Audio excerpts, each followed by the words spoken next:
Good afternoon, everyone. I hope you're all well. It is Suzy Beaumont here, founder of Change Your World and personal development consultant. And I'm joined by Kamalyn Kaur, who is a mindset coach, psychotherapist, and founder of Key Therapies. So myself and Kamalyn have been working together. We've worked together for a couple of years now. Kamalyn is one of my coaches in Change Your World Every Day, our daily online coaching program. But we've also been invited onto BBC Radio Scotland to do a weekly feature called the Winter Wellness Feature. And it's talking everything, all aspects of well-being, health and happiness. And each week we've been doing a different topic, and we literally get 10 minutes, Cam, and it's just like, okay, when it comes to well-being, such a complex issue, and it's just like, you know what, we're throwing out very sort of safe, generic kind of answers, but of course that doesn't apply to all situations, and we just feel that we wanted to do something more in depth and give more advice on the topic. So today we are talking on the subject of self-care and how to implement some self-care habits, what self-care looks like, what it can do for you and what it can prevent. And that's, you know, how to sort of maintain those self-care practices that will keep you strong, healthy, happy, resilient and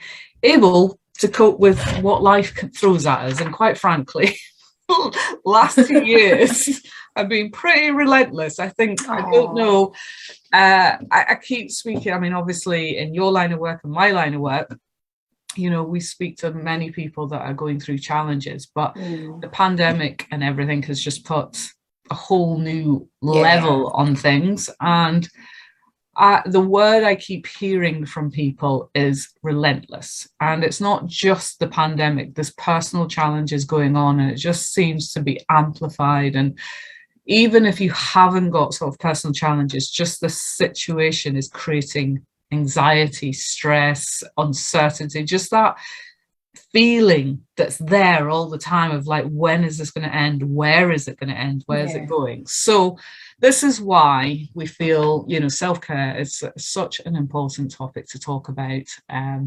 So yeah, let's start off and just, you know, what is self-care? Well, you know, if we put this label out there, what does it actually mean? What are we talking about? Yeah, it's such a buzzword these days, isn't it? It's thrown around everywhere. You see it all the time. It's on social media all the time.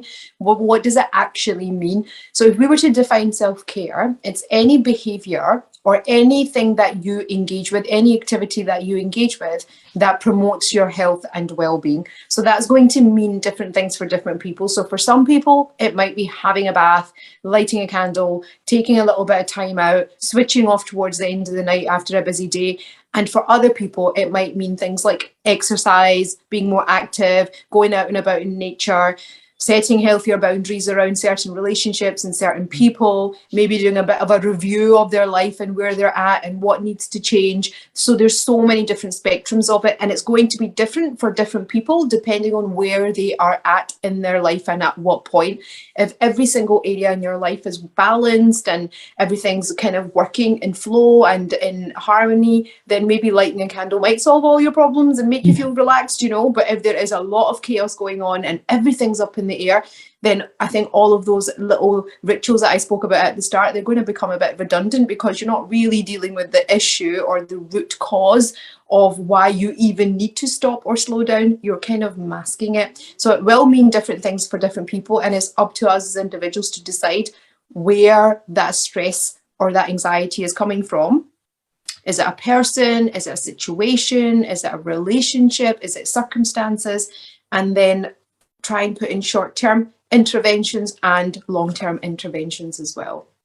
Yeah, that's the key, because we are talking about a broad spectrum, and depending on one who's listening today or listening later, you know, our situations vary, and it might be that, so for right now, for example, I'm in a situation where me and my partner we're caring for his dad. He's terminally ill.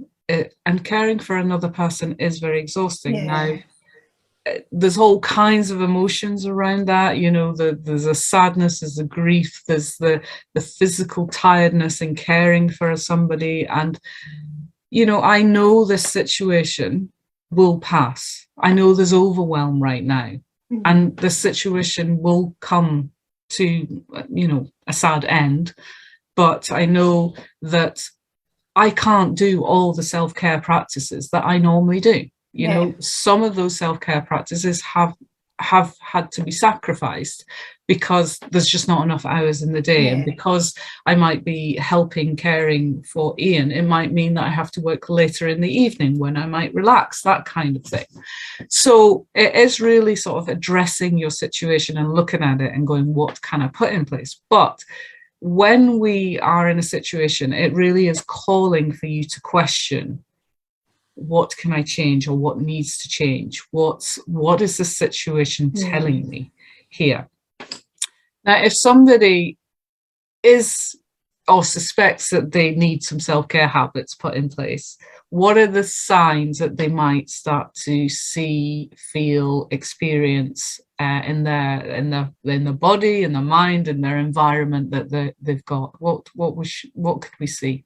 Yeah, so the first thing you'll start to notice is, before you see it in your behaviors, you'll start to feel it in terms of like physiologically, you'll start to notice a shift as well. So you might feel like you're a little bit more tense, you're on edge, you're kind of almost like wound up all the time, easily irritated, easily frustrated, quite short-tempered, impatient. Like if people are talking to you, like we've all been there when somebody's talking to you, you're just like, hurry up, get to the point. Like you kind of like, you're not doing that, but you're thinking that, like, just get to the point. Like, so you'll start to become impatient, but that might not be your normal character. You find yourself dying as well. Yeah. It's like, why is it taking you so long to spit it out? I know. And the thing is, that might not be your normal character, but that's the stress and the anxiety and the burnout. So you'll start to notice you become very impatient. So these are all the high energy things that you'll start to notice. The opposite can also happen, which is you start to become really quiet, really withdrawn, really detached, really disconnected, really disengaged to all the things and the people and the activities you normally would have enjoyed. And you almost kind of go into the state of numbness and autopilot, where you get up in the morning, you do all the things that you're supposed to do, but there's no emotion attached to any of it. So there's almost like you're on this robotic journey where you're just doing things all the time, and then you're exhausted by the end of the night. You completely crash out, and then you wake up in the morning and you completely repeat the same cycle all over again.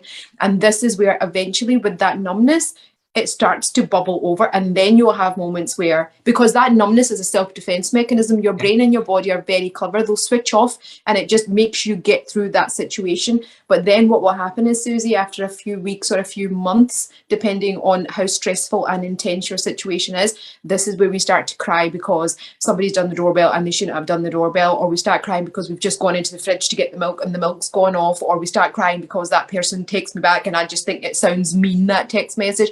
Because it's not about that at that point. Little things start to trigger off a reaction, and they can cause a reaction that makes you feel really overwhelmed in that moment. So these are all those things that I just pointed out, all those symptoms. They're all signs that there's something going on a deeper level that's not in balance with who or what you are as a person.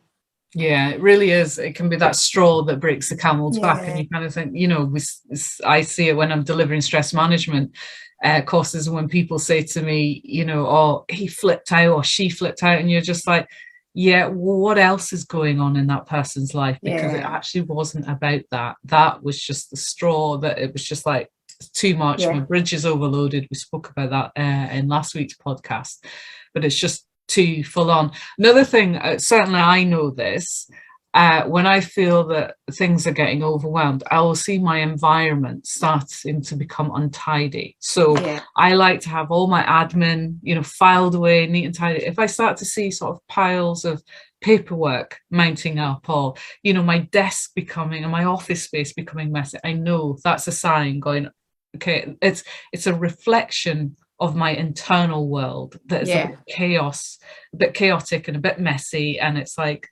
this is reflecting in my outside world. So if you see people, see friends, loved ones, family, and you think, oh yeah, they've got a lot going on, but they seem to be sort of, winning, they're, putting up the front, putting up the face, and then, but you see things like that changing, that can be a sign that somebody else is really struggling. So, to watch out for those signs. But yeah, low energy, no concentration, struggling to do your work, being productive at work, tasks that take you, usually, you do them in 10 minutes, suddenly start taking 20 minutes, 30 minutes, all the rest of it.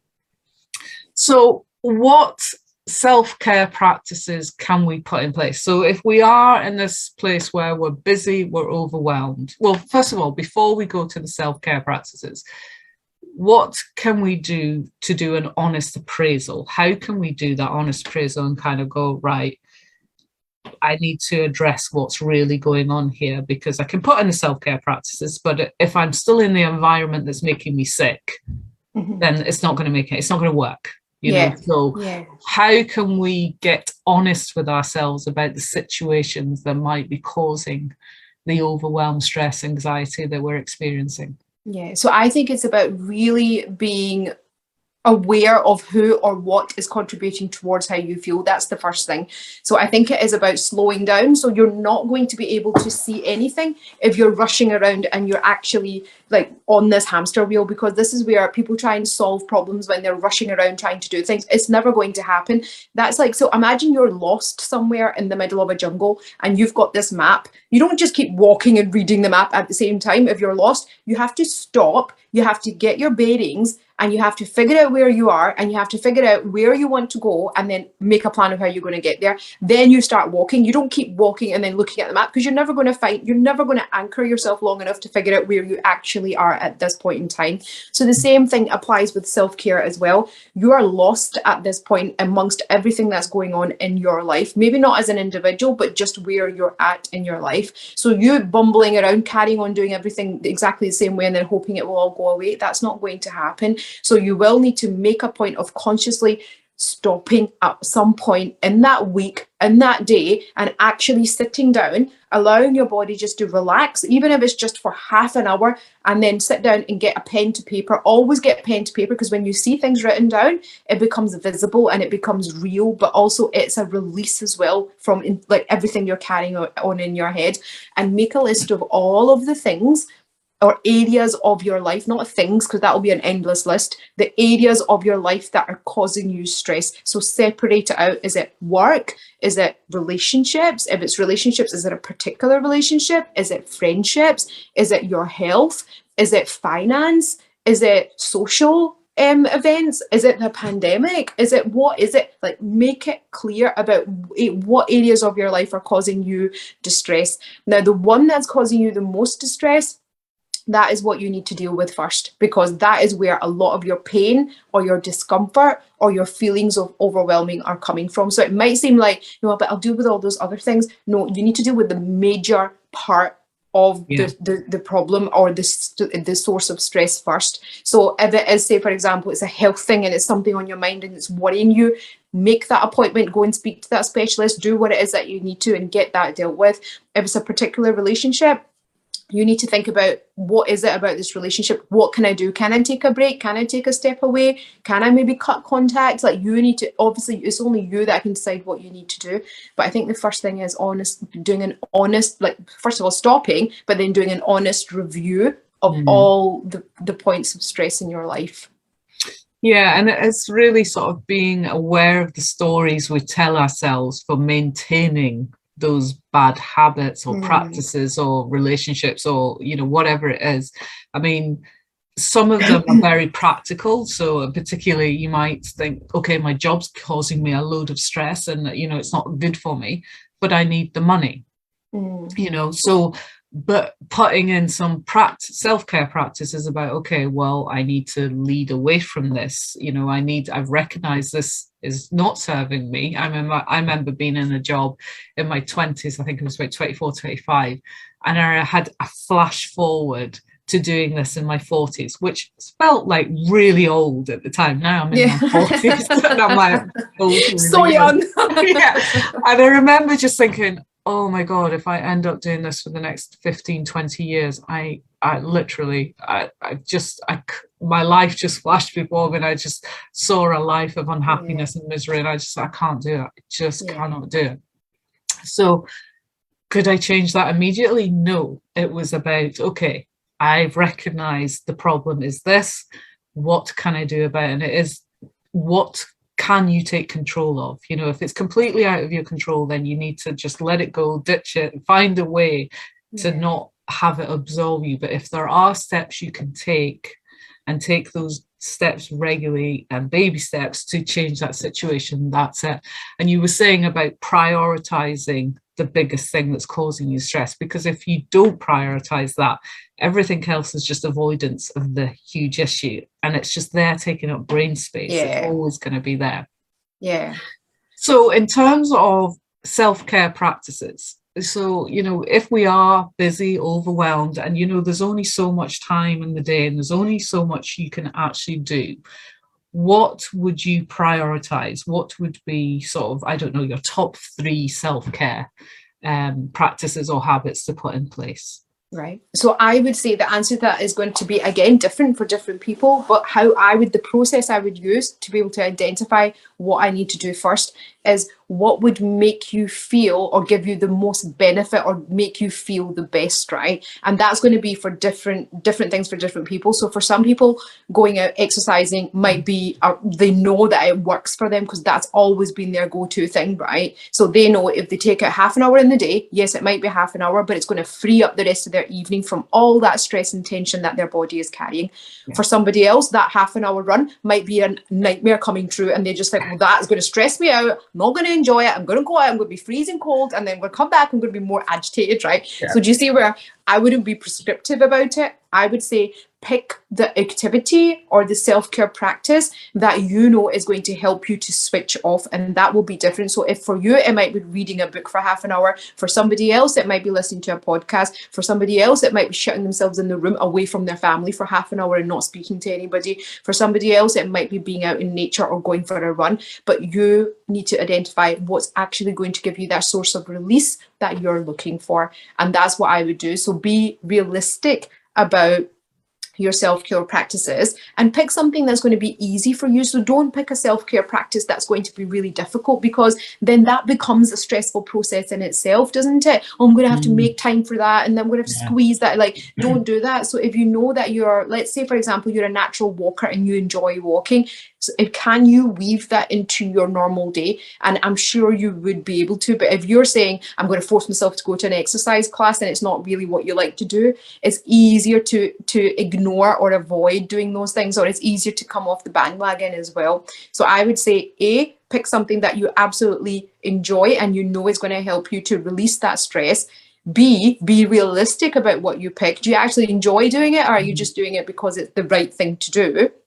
And C, pick practices that you can weave into your normal day-to-day life without causing so much disruption and without adding to stress. Yeah, no, I get that last one, because, you know, making it simple. Like, so, I mean, the reason why I run, and I don't run with a group like Jog Scotland or anything like that. I'll go to park run on Saturday because that's just extra effort. It's other things I need to, you know, and it's like I can go out my door, run around the block, or even walk around the block, and that's it. And the other thing that I wanted to pick up there when you were saying about just, you know, what pressure it puts on you. Like, I know, for example, like I do like to go and do my run in the morning, but last week I was so tired that it was like, actually my self-care is going to bed early and having a lie in, and so that I can catch up on my sleep and feel better, because going out for a run is actually just going to exhaust me even more and deplete me even more, and actually not going to be beneficial for me being productive and all the rest of it. I need to catch up on my sleep. I mean, I would say for me, my top 3 are definitely sleep, hydration, and walking in nature. That's my top yours. 3. Yeah, that's absolutely in it. It's, if I can't do anything else, having those 3 pillars will help. Now, the walk, I mean, ideally, I'd love to go for a lovely long hour's walk. That's just not happening right now. So what I do is have 5, like, there's a route around my house. I can do a walk around the block. Now, I remember when I first thought, you know, I was working away at the computer and I was thinking, I've got this to do, I've got that to do. And I thought, no, you know, go for a walk. And I was like, oh, I haven't got time for that. And I remember timing it, thinking it was going to take 20 minutes at least. it was literally a 5-minute walk, and I was just like, what? I was just like, I totally thought that was at least a mile, and it was going to take me at least, you know, a good 20, 25 minutes. And I was just like, so it's to not kid ourselves in the stories we tell ourselves or fool ourselves or the excuses we make not to do something because we think, oh, it's going to take longer. Now, you know, those 5-minute breaks that I implement into my day mean I come back to my computer refreshed, I'm more productive, I've recharged my batteries, you know, and it means I'm better, more resilient to deal with whatever, you know. So self-care practices don't have to be huge, big things that take lots of time. Drinking water, that keeps my brain hydrated, it makes me more productive. They say that what is it, a 2% drop in hydration it makes you less productive by 35%. So, you know, it's significant, just that simple act of drinking water. And instead of having a coffee, drink more water, because coffee it's a stimulant, it keeps you in the stress response. So these small habits, they don't have to be huge, big things of going, oh, I must, you know, take an hour out. Change my entire life around. Yeah, exactly. It's just like, I think you said it, I don't know if you said it here or on the radio show, that self-care should, like you said, about being something you enjoy rather than adding another pressure to you and your life. You know, it shouldn't be taking up more brain space. And, oh my God, I haven't done this and I haven't done that. Because it's counterproductive, isn't it then? Because what's the point then? Because the whole point is, like, that's like going for a massage, right? But then stressing yourself out to get there in the first place, and then stressing yourself to come back home. Like you just may as well just burn the money, right? You're just like, what is the point of that? So the thing is, you have to pick things that work for you. Just to get like anybody that's watching this, just to give them a bit of context and perspective now. So you're talking about going for regular breaks, right?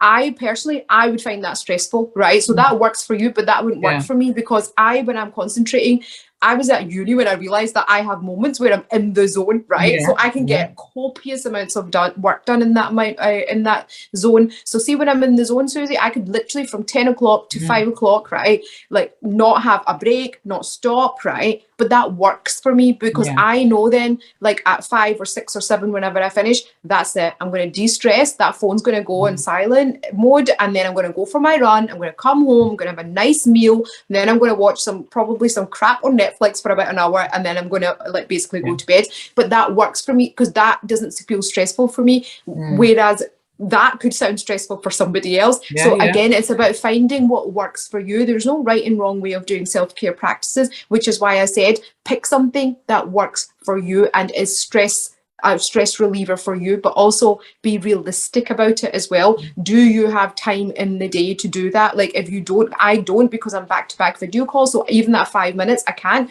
because if I go out for 5 minutes and I come in and all windswept, my next video call is going to start in 10 seconds.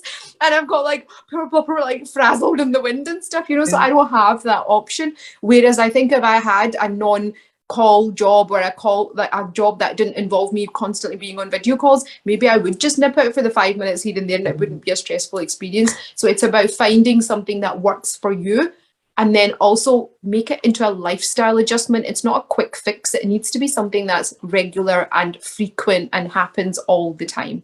Yeah. And that's interesting because it is about reviewing constantly where you're at, because like you, I have seen myself being in the performance zone and just like loving what I'm doing, enjoying it, like firing stuff out, just feeling really creative and productive and really nailing it. Now, that's in times when I haven't got other sort of circumstances and challenges going on in my personal life, or, you know, so I'm life is in balance. It's when the imbalance is in, it's about adapting to that situation and changing it and reviewing it and going, okay, what would serve me right now? What would help me? What would support me? You know, and what do I need to do? Just keeping myself strong and resilient. And it might be a case of taking a break and doing absolutely nothing.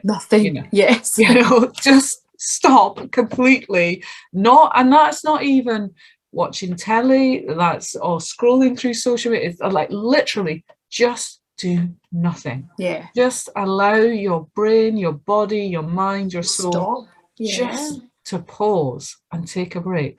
Yeah. It's like meditation. Obviously, a lot of, there's so much research in meditation, but I know trying to sit for 20 minutes doing meditation. It's not, I know. It's not for everybody. No, it's not for everybody. It causes me huge anxiety because I just sit there going, I could be doing this, I should be doing that, It's just like, actually, this is a pointless exercise. So let me just accept, do you know what? I'm going to give myself 10 minutes.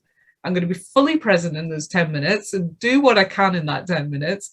And that's the time I've assigned to it. And it does actually make a difference for me. But knowing it's only 10 minutes actually works for me, rather than, when some people say, oh yeah, I sat for 2 hours, I'm like, oh my God, I couldn't do that. It's not for, so for me, I find meditation and doing things like, so even like walking, it's that rhythmic movement, right? Or running, it's that rhythmic running that you're doing. Or say, for example, yoga. Like I would find, I know it's not meditation because you're not stopped, but for me, that is meditative. And cleaning, for example, like that. I mean, I love it. Give me a Hoover any day. I'll Hoover. Come to my house, so come on. I've got plenty you can do. Yeah, well, just say, I'll totally come over and do it. I feel like a new person when I've hoovered, right? Because I think everybody's got their own way. Some people go and clean their car, makes them feel better. Some people need to like do all their laundry and like get everything clean. Some people like spring clean. Like there's no right and wrong way of doing it. It's just whatever helps you switch off. So somebody else might look at that and think that looks really stressful, but then that might be your way of burning off that extra stress and anxiety or nervousness, So we don't always have to physically stop doing something in order to stop our mind. We can stop our mind by actually like just focusing on something other than what is the source of stress. We can still do that. Yeah. And in terms of the impact of not putting in self-care practices, I mean, what are we likely to see if people find themselves just doing, responding, and there's no self-care going on whatsoever? There's no sleep hygiene, there's no sleep routine or hydration or exercise, all these things that we've talked about. What will we see in individuals? So there's lots of different things. So I think the first and most important thing is mental health, a decline in mental health. So stress, anxiety, low mood, feeling deflated, feeling demotivated, disengaged, depressed. Now that then eventually will lead to feeling complete burnout and complete feelings of overwhelm. So burnout, and then your body and your brain go into trauma as well, because you're not stopping, you're not resting, you're not giving yourself a chance to recover over life events that are happening in that point in time, or to recover after really busy or stressful days.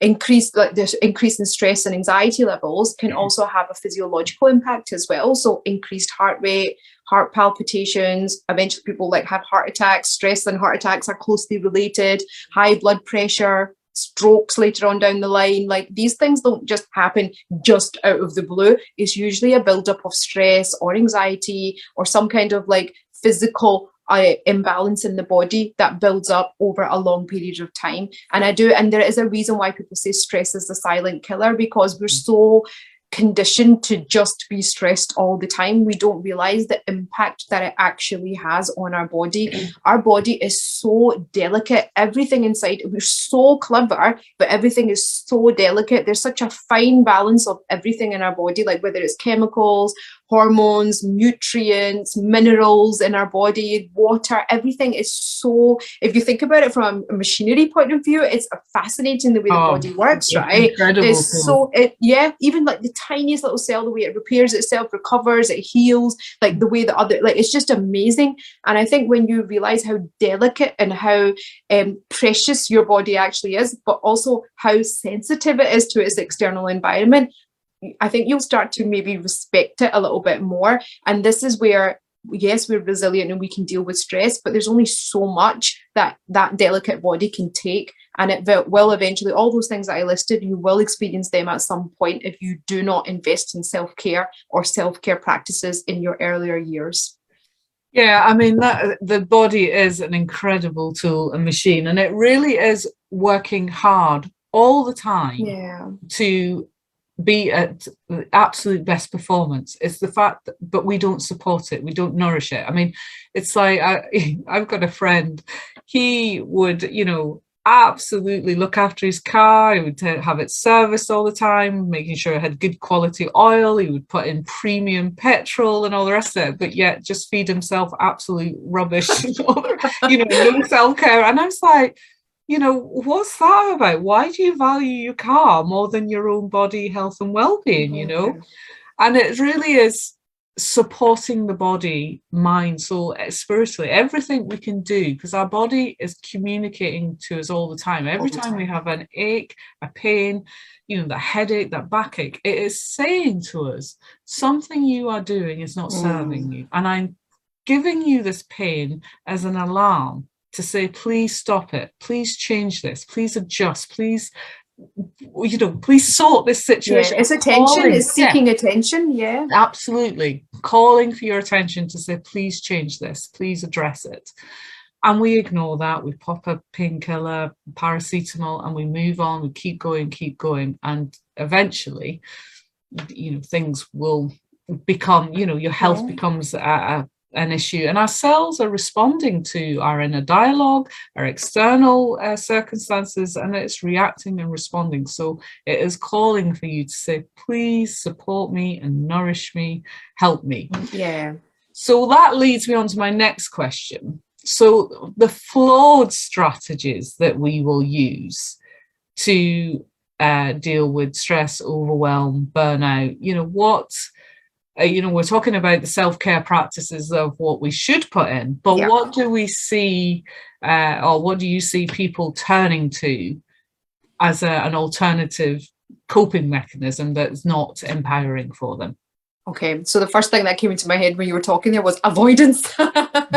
Avoidance and distraction, because it's not happening if I don't talk about it. So avoidance and distraction, these are the first things, right? And then that avoidance and distraction then lends itself into behaviors such as alcohol, drugs, comfort eating, going out and about all the time, hanging about with bad company, repeating the same patterns again and again without actually making any changes, not talking to people about how you're feeling, not taking on board any suggestions, putting more pressure on yourself to keep on doing whatever it is that you're doing rather than stopping and listening to your body. So these are some of the habits that we can get into. And there's so many other that will fall under the overcompensating through work as well, like work. Because some people find it easier. Yeah, so if there's a stressful situation at home, do you know what? I'll just stay at work until like 9 or 10 at night and just keep working. And now, because most people are working from home, the situation at home.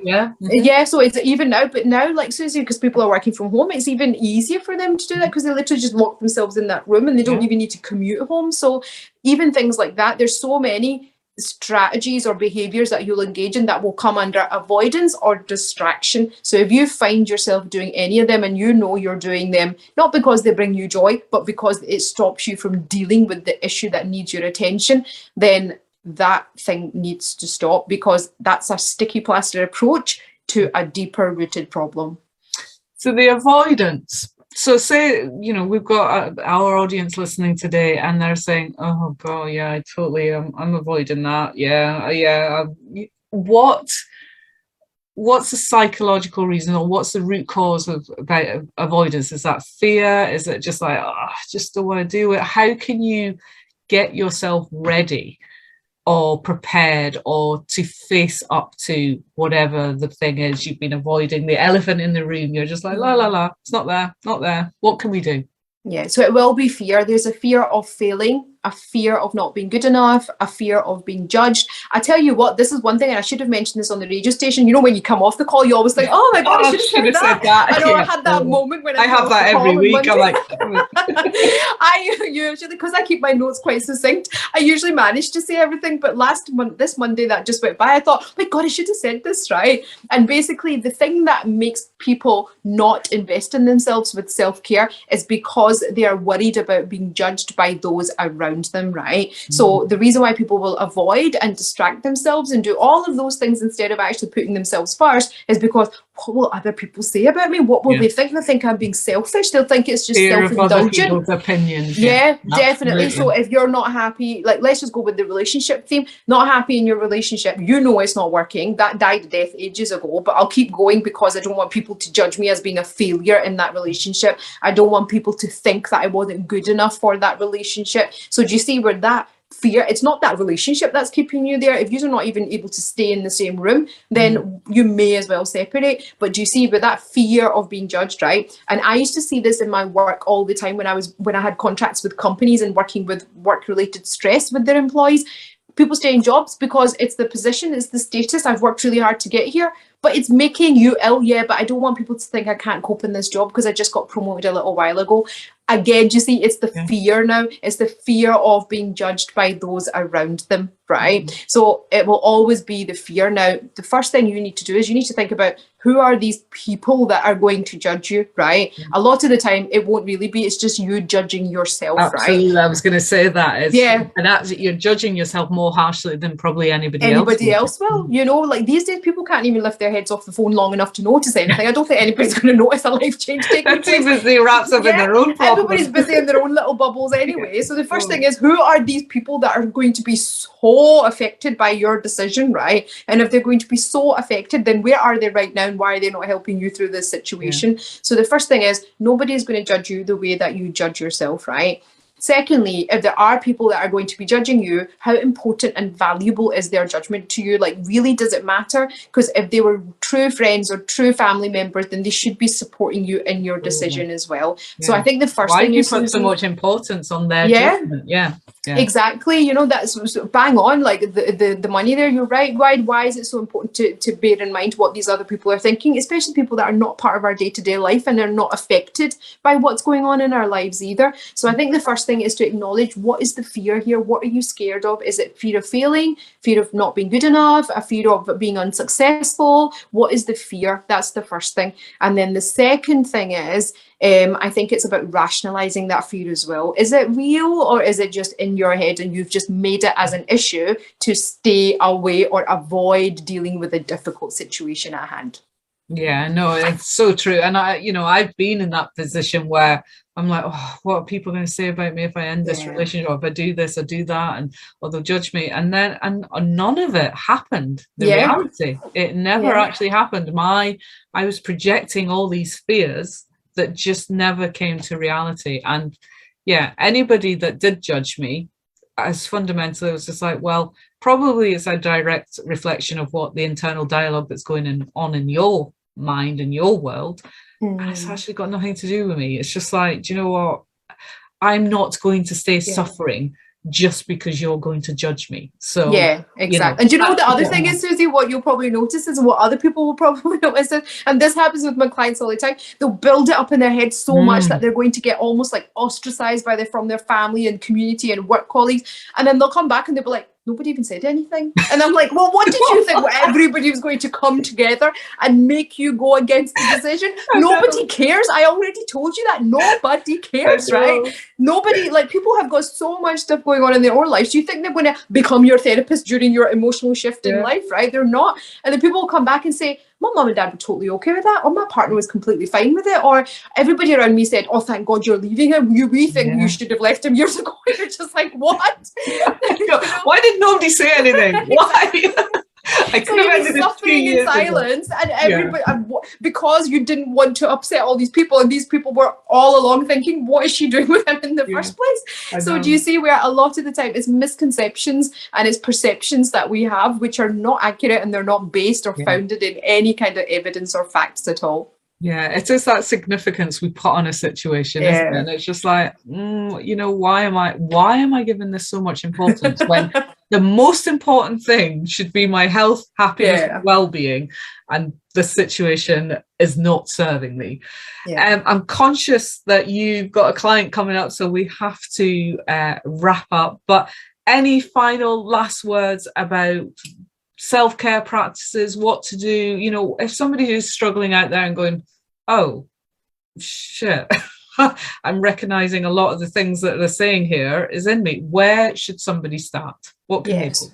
So start with the things that you're comfortable with, right? So self-care is not selfish, it's a lifestyle choice, okay? So it doesn't need to be monumental things at all. So start off with the things that are going to make you feel good really, really quickly. So that instant gratification thing. So if it is going for a walk, if it's maybe just not taking phone calls from certain people, if it's maybe just saying no to some people, if it's maybe just switching off and having a little bit of me time to yourself, do the things that are manageable first, because what that will do is that will anchor you and it will give you time to think about the long-term interventions that you need to put in. So always do the quick fixes, the small wins at the start, because that short-term, like, because then that makes you feel good about yourself and you think, It's momentum, doesn't it? Yeah, it gets that snowball effect, exactly, that momentum. But then what happens is you feel good and you think, well, why am I doing that? I don't know why I'm doing that. And it gives you that confidence then to explore and push yourself out further into the other wider circle as well. So start off with the small things that make you feel good. And sometimes just like get a hot water bottle. Sometimes it's just small things like just giving yourself the time to just stop and slow down. So it doesn't need to be big things. Just pick something that brings you happiness and makes you feel comfortable.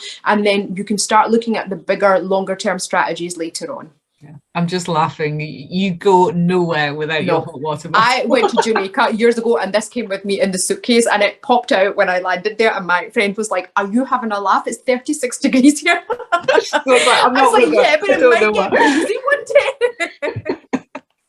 That's hilarious. One thing, very quickly, that you picked up on a very important point there about guilt and self-care not being selfish, you know. So why or how can we deal with the feeling that, you know, a lot of people experience this and just feel, well, you know, putting myself first is selfish, you know, I can't do that. You know, what's your response to that? Yeah, so I think it's not a choice because we act like it's a choice, right? So this is why I'm saying self-care is not optional, it's a lifestyle. Like people think it's like saying, oh, I don't know, I feel guilty about eating. It's not a choice, you have to eat because you need to stay alive, right? So it's the same thing with self-care. It's not negotiable, it's not an option. You might think it's an option, but it's not, because if you are not alive because you have not looked after yourself, then what good are you to anybody else around you, right? I know that sounds really overreactive, right? And it sounds really exaggerated, but the reality is that people end up with long-term chronic illnesses and health conditions because it starts off with little things going off balance. So you need to take a step back and you need to look at it on a wider scale. That's what you actually have to do. So you are no good to anybody if you are in chronic pain, you're constantly unwell, you're constantly moody. So I think you need to weigh up, are the costs of this worth the guilt, right? And a lot of the time it won't. The costs will always outweigh the guilt that you're feeling. And the guilt is there because that will happen with anything new that we start in life. So when somebody drops their child off at nursery, Suzy, every mother, I think most mothers feel a little bit of guilt when they do that. Nobody walks away going, yes, I'm so happy I've done that, right? It's a heartbreaking process, right? But the thing is, we do it. Why? Because we know it's the right thing to do, because it's right for that child and it's right for their development, right? And it's the same way as well for yourself. You might feel guilty about putting yourself first. It's just because you're not in the habit of doing that. But the thing is, you need to not think about this emotionally now and think about it rationally. It feels uncomfortable because you're not used to it, but you know in the long run it's the right thing to do.